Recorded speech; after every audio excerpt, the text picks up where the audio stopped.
Alright, for today's video review, we're going to be taking a look at Masters of the Universe Origins Horde Trooper. Yeah, this has been a figure that I've been pretty excited about for a while, just because I kind of like the look of the Horde Trooper. I think it's a nice little armor design, and you can see, pretty standard kind of army builder, kind of generic minion here. I think it looks pretty good. It's got this nice sort of like silvery plastic for all of the like little armor bits, which I think works pretty well.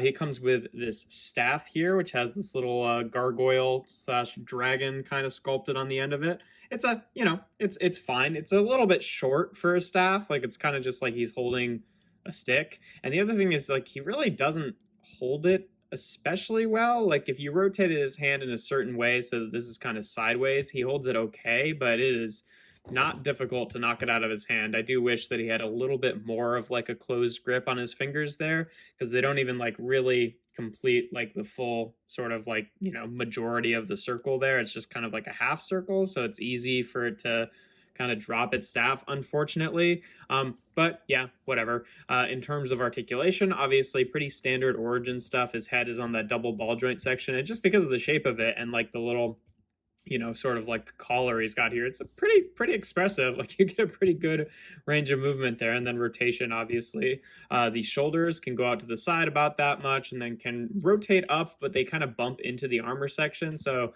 like, you can't just like have him put his hand straight forward, or like, that happens. He's got a bicep swivel, about 90 degrees of bend at the elbow, maybe a little bit less. His wrists are on swivels, and they obviously have that little hinge joint there. Some nice detail there on the wrists. I like that they picked that out in paint. He's got a waist cut. Hips can go forward about that much, back about that much, out to the side about that much. He has he's got a thigh swivel pretty much at the knee, like most Origins figures do, and then about 90 degrees of bend at the knee itself. And then that kind of boot cut, which kind of breaks up the sculpt here. Like, his his lower leg here is nondescript enough that you can get it rotated in certain positions and it doesn't look too weird, but definitely looks best when it's actually, following that shin contour there. Then his feet can kind of tilt forward and back. And then, like all Origins figures, he has that kind of ankle tilt that is, tied with the rotation there. So if you tilt the ankle, it rotates it a little bit. So that's when that boot cut can come in handy. So yeah, pretty typical Origins articulation. Now, for the gimmick for this guy, he's got kind of like a, battle damaged gimmick like the original toy had, where if you push in this button on the chest here, which I didn't show off, but it's a nice little sculpt of Hordax's face there. Looks pretty cool. But if you push this button in here, then it splits the armor, and he falls down, and you can see all the, like, it's not guts, because I guess he's meant to be a robot, but, the inner parts. And for whatever reason, I don't totally understand this. There's like an articulation at this point here, so you can kind of like rotate that down when it's opened. I don't really know why you'd ever do that, but you can. It doesn't work as well as I'd like it to, the kind of armor popping open gimmick. Unfortunately, it's like, because the button is pretty much just pushing the other piece from the inside, you can't do what you would kind of typically expect to do, which is like put your finger here and then grab it from the other side, because then you're just kind of pushing the button together. And then when you push the button in, it really, like, effectively, if you push it in, it only effectively pops off the back, and then the front you have to kind of like bring down yourself, because it kind of latches onto that bit a little bit. So it's like, doesn't work super well, I don't think. I mean, I guess like if you're just like, trying to force the mechanism, you can like press the head back and have that happen. But if you're actually pushing the button itself, it pretty much just pushes the back panel open, and then, it, depending on how you have it oriented, it'll fall down. But I don't know.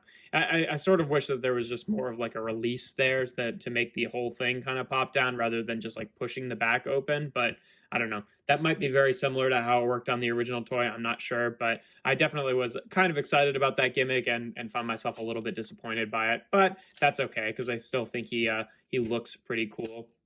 In terms of size comparisons, for the standard size comparison that I do with most of my reviews, here he is with a deluxe class transformer with sideswipe there. Here he is with, whoop, dropped sideswipe. Here he is with Origins, He-Man, and Skeletor. here he is with Masterverse He-Man and Skeletor. Obviously, not really the same scale there. And then here he is with Mosator and Horde. Oh my gosh, knocked like 5 things over. You can't see most of what's happening right now, but like everything on my desk just fell over like dominoes. Here he is with Mosquitor and Hordak, the Buzzsaw Hordak specifically. So you can see what he looks like with the other, you know, Horde guys there. And then here he is with himself. I got 2 of them. Usually for army building, for like Transformers and stuff, I usually get 3 because like I feel like 3 is like the minimum to have like a good looking group. But I didn't really want to buy 3 of these guys, but I did want to, you know, make it look like it was more than just one guy. So I figured these 2 can kind of stand in as like 2 guards for Hordak or something like that to justify where there's only 2 of them rather than more. But, you know, I think that it works pretty well. But yeah, the only other thing to really talk about with this figure is, you know, because it's an Origins figure and you can obviously like, you know, remove some of the joints. I will say, like, I was trying to remove his arms here and they don't feel like they actually come off. So it's possible, unless it's just tight on there, it's possible that the arms on him actually don't come off because of this whole mechanism, which is fine. I don't really need them to, but either way, the head can still come off like any other Origins figure. A lot of the, you know, there's a lot of like modular,